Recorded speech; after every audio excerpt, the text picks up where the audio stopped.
एक बहुत बड़ा टीवी चैनल होता है। चिराग पासवान को लाखों लोग लाइव देख रहे होते हैं। चिराग पासवान से सवाल पूछा जाता है कि आपकी पार्टी के मात्र 5 सांसद हैं और 5 सांसदों वाली छोटी पार्टी एक सपना देख रही है कि हम अपने नेता को सीएम बनाएंगे। तो क्या आपको लगता है कि आप मुख्यमंत्री बन पाएंगे? चिराग पासवान इस जवाब पर मुस्कुराते हैं, इस सवाल पर मुस्कुराते हैं और इसके बाद वो जवाब देते हैं। वो कहते हैं कि 2 सांसदों वाली पार्टी आज पूरा का पूरा देश चला रही है, तो हमारे तो 5 सांसद हैं। चिराग पासवान का ये जो जवाब था, वो जवाब वाकई में लाजवाब भी था और चिराग पासवान की उस हिम्मत को भी दिखाता है कि जिस वक्त पर उनसे सवाल पूछा जाता है कि छोटी पार्टी आपकी है, मात्र 5 सीट पर आप लोकसभा का चुनाव लड़ते हैं और आप कह रहे हैं कि पूरा का पूरा राज्य हम चलाएंगे, तो क्या यह संभव है? और चिराग का जवाब सुनकर वहां पर जो सामने लोग बैठे थे उस टीवी चैनल के लाइव कार्यक्रम में, वो ताली बजाते हैं। जो लाइव लोग देख रहे थे वो लोग भी सोचने लगते हैं कि वाकई में चिराग पासवान के पास, इस लड़के के पास वो हिम्मत तो है। आज हम इसी टॉपिक पर बात करेंगे कि क्या CM of Bihar, next CM of Bihar, Bihar का अगला मुख्यमंत्री, फ्यूचर ऑफ बिहार, जो ये तमाम टैग चिराग पासवान को चाहने वाले देते हैं, ये संभव हो पाएगा? क्या ये संभव है कि वो कभी मुख्यमंत्री बन पाए?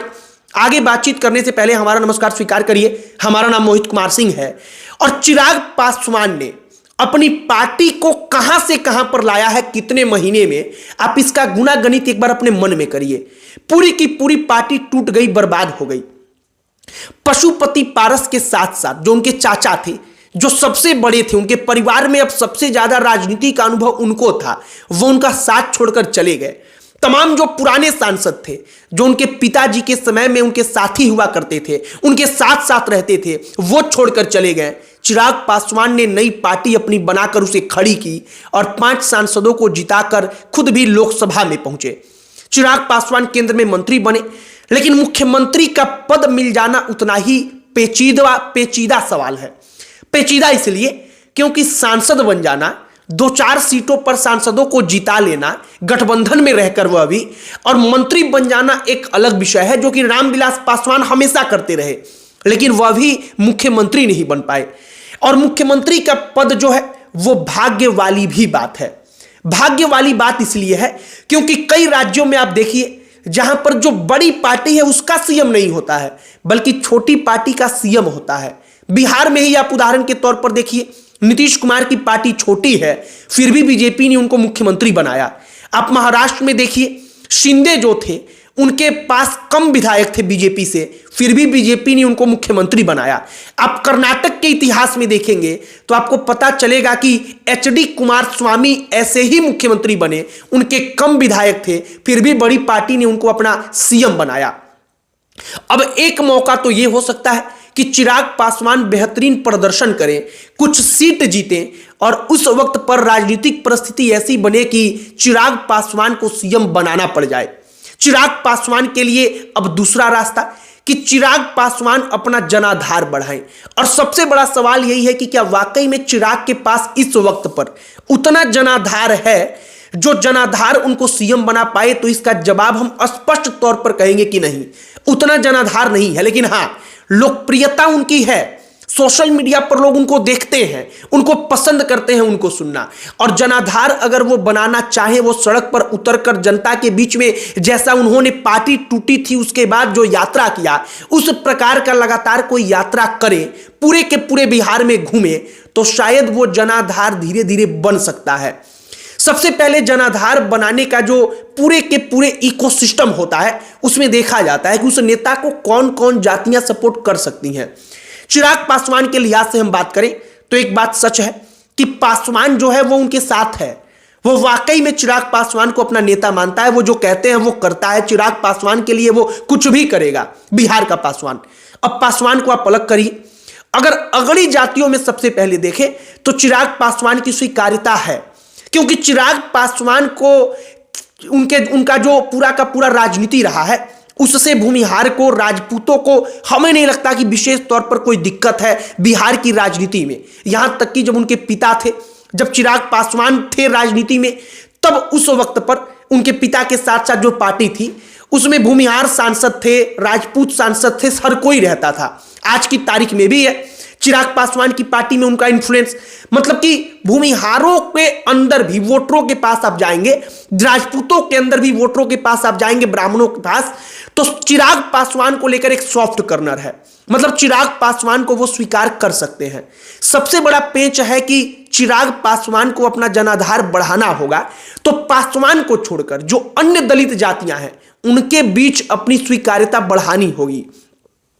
एक बात यह भी सच है कि बिहार में दलित महादलित तो हैं, चिराग पासवान दलितों के नेता हैं, लेकिन अभी भी दलित महादलित जातियों में कई सारी जातियां हैं जो एक दूसरे के आमने सामने ही खड़ी रहती हैं।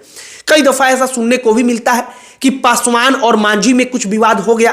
कुछ जगहों पर सुनने को मिलता है कि किसी दलित जातियों में ही कोई लड़ाई हो गई है और वो पूरा का पूरा जातीय रंग बन जाता है। सबसे बड़ी दिक्कत और परेशानी चिराग के लिए यही होगी कि वो उन तमाम लोगों को अपने साथ मिला सके।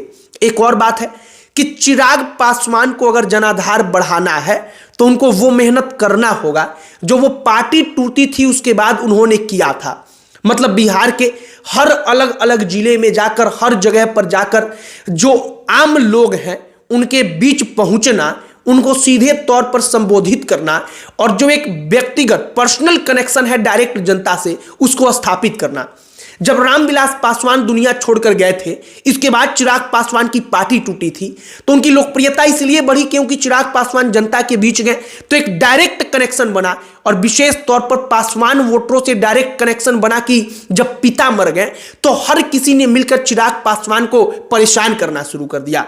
यही कारण है कि चिराग पासवान पासवानों के नेता बन गए, और पशुपति पारस जो रामविलास पासवान थे उनके साथ हमेशा से रहे हैं, हमेशा से उन्होंने उनके साथ संघर्ष किया है, वो कनेक्शन नहीं बना पाए, इसके कारण वो नेता भी नहीं रह पाए, आज सांसद भी नहीं है। तो कुल मिलाकर ये नहीं कहा जा सकता है कि चिराग पासवान सीएम नहीं बन सकते, वो बन सकते हैं, लेकिन शर्त यही है कि इसके लिए मेहनत करनी होगी। एक और बात है कि सीएम का पद भाग्य वाली भी बात है। कई जगहों पर आपने गौर किया होगा, कुछ ऐसे चेहरे आपको दिख जाते हैं, उन पार्टियों के चेहरे आपको दिख जाते हैं जिन पार्टियों का कोई बोलबाला नहीं होता। लोगों को लगता है कि नहीं, इस पार्टी का नेता सीएम नहीं बनेगा, लेकिन वो अचानक से लाइमलाइट में आता है और अचानक से पूरे के पूरे चुनाव में उसका प्रभाव इस कदर होता है कि चुनाव जीतने के बाद उसको सीएम बनाया जाता है। कई जगहों पर ऐसा हुआ है, और हमने आपको उदाहरण दिया कि महाराष्ट्र में, हमने आपको उदाहरण दिया कर्नाटक में कि जहां पर बड़ी पार्टियों ने कम विधायक वाले को अपना मुख्यमंत्री बनाया। बिहार में भी इस वक्त पर वही है। तो चिराग पासवान की सीट चाहे कम रहे, लेकिन अगर वो परिस्थिति उत्पन्न हो जाए तो चिराग पासवान सीएम बन सकते हैं। बाकी फ्यूचर ऑफ बिहार को लेकर बड़ी चर्चा चलती है। कहा जाता है कि फ्यूचर क्या होगा बिहार का, क्या चिराग पासवान संभालेंगे? तो इस वक्त पर कोई ठीक जवाब नहीं दे सकता, लेकिन हां, चिराग पासवान उस लड़ाई में हैं, लेकिन जनाधार के मामले में इस वक्त पर वो तेजस्वी यादव से तुलना की जाए तो काफी पीछे है। बीजेपी का जो वोट बैंक है उसके सामने काफी पीछे है, और चिराग पासवान को उसी को ठीक करना होगा अगर वाकई में वो सीएम बनना चाहते हैं तब। बिहार फर्स्ट, बिहारी फर्स्ट जो उनका विजन है, हमने उसके बारे में एक दिन बड़े अच्छे से पढ़ा। हमने उसको पढ़ा तो हमें लगा कि वाकई में चिराग पासवान का जनाधार, अगर वो सही तरीके से इसको लेकर प्रचार करते हैं, जनता के बीच जाते हैं, मेहनत करते हैं, दिल्ली छोड़ करके बिहार में रहते हैं, तो अगर वो जनता के बीच जाएं तो बिहार फर्स्ट, बिहारी फर्स्ट के कारण उनकी लोकप्रियता बढ़ सकती है, और हो सकता है कि आगे आने वाले समय में बिहार के लोग उनमें अपना भविष्य देखें। आपकी क्या इस पर प्रतिक्रिया है? कमेंट बॉक्स में लिखकर बताइएगा। अंत में हमारा परिचय, हमारा नाम मोहित कुमार सिंह है। बहुत बहुत धन्यवाद।